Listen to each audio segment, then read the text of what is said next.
In shocking news, God, let me try again. Mike's not gonna. He's gonna keep recording. Okay. In shocking news, sites track things you do.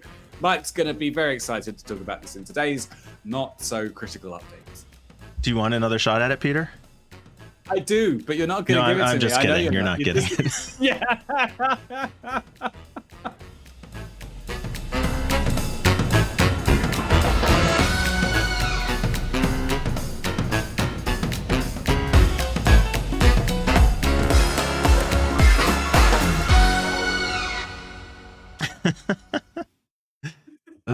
I love being the one in control of the editing.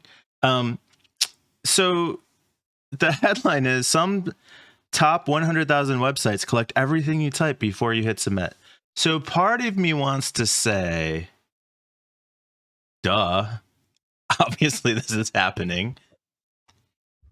It's a little stark to read the headline and see that. I think the best example probably though is like the Google recommended search terms. When you start typing in Google and it starts auto completing, it's doing that because as you type your search before you hit submit, what you type is going to Google for analysis. And basically what this article is saying is that happens all over the internet, which is totally true. So why are we still talking about this? Well, Mike, this is a good example of what I'm constantly trying to remind you of, which is that people have a reasonable expectation of privacy. And your argument is that reasonable expectation is completely unreasonable. My argument is, well, it is reasonable. When they type something into a box and they don't understand what's going on, when they type their email into a form and then hit cancel, they don't expect their email address to have been recorded and sent to the server. When they type a message into a DM on Twitter and then or a message on LinkedIn, and then say, actually, you know what? I'm not going to tell my old boss that he's a dick, or my future boss that they're a horrible person. And then they close the browser. They don't expect that to have been recorded by the server somewhere. Yeah, that's reasonable, but it's happening, and that's what people are shocked by. So I guess I will concede that it is reasonable to think that it should not be that way. It is naive, maybe ignorant, negligent, maybe at this point, to not know that it actually is that way. No. Here's the other thing, right? This shit has been going on for years, since day dot. It's a very common technique, as somemeone pointed out. Mikey, hey, if you're watching. Which is why everyone should know at this point. He pointed out that there's a thing where if you're trying to, in the middle of buying something on an e-commerce site, and then you cancel it halfway through, quite often you'll get an email saying, "Hey, you sure you don't want it?" Like, abandoned shopping cart, obviously. Yeah. So it's a whole marketing technique. Yeah, exactly. It's quite common. So people should. Would you like me to explain how it works? I told how it's effective, how you optimize it to get the best results, how much money you can make from it as well. Yeah, right.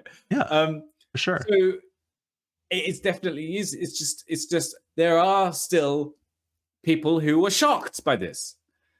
Yeah, but that's the reason. They shouldn't be. It's a major news article.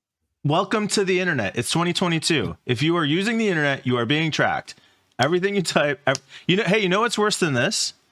Maybe what is that? A lot of sites have tracking software that will create heat maps that show where your mouse moves, even if you don't click anything on the page.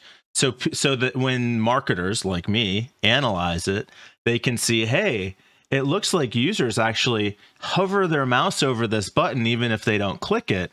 What can we do to make that button more attractive? We could try a different color, different shape. We could try different text or different fonts. How do we make somebody click that button? You are putting me into one of those areas where I love this technology so much and I really want to play with it. I love it so much, but I think it's just like morally wrong. Sure. But whatever. Like what I'm saying is, can I tell you a little story? Yeah, go ahead. Right, just as an aside. The first thing is that I used to do this thing called A/B testing at one company. I was responsible for the payments window on the social games that people have, like Farmville and stuff like this. My team was. I was part of a team that was responsible for the payments window. We did A/B testing. And we tested changing the button that goes, you select your package, what you want to buy, how many bales of hay, and then you go next, and it says, how do you want to pay? And then you click next, and then you pay. Right? So you choose Visa or MasterCard or whatever. And on the first screen between the package selection and the I'm going to pay, we messed around with A/B testing is where you show two different variations to a split audience. So half of the audience see one version and half of them see the other, and then you measure some metric and use whichever one gets the most of that metric, like how many clicks or how long they spend on the page or whatever it is that you're measuring. And it was fascinating. It's so fascinating. So we first of all, we changed the button to go and next and continue and stuff like that. And we changed it green, a very clickable, very kind of like punchy, And what we were measuring was how many clicks do we get? And we got way more clicks, and it was so effective. It was fascinating. And we thought, right, cool. What we should do is change it green and put a big go on there. But then we measured how much money was actually made. So we further down the pipeline, we were like, okay, how much actual revenue was generated on different versions? And it turns out that for the simple punchy ones, way less money was made.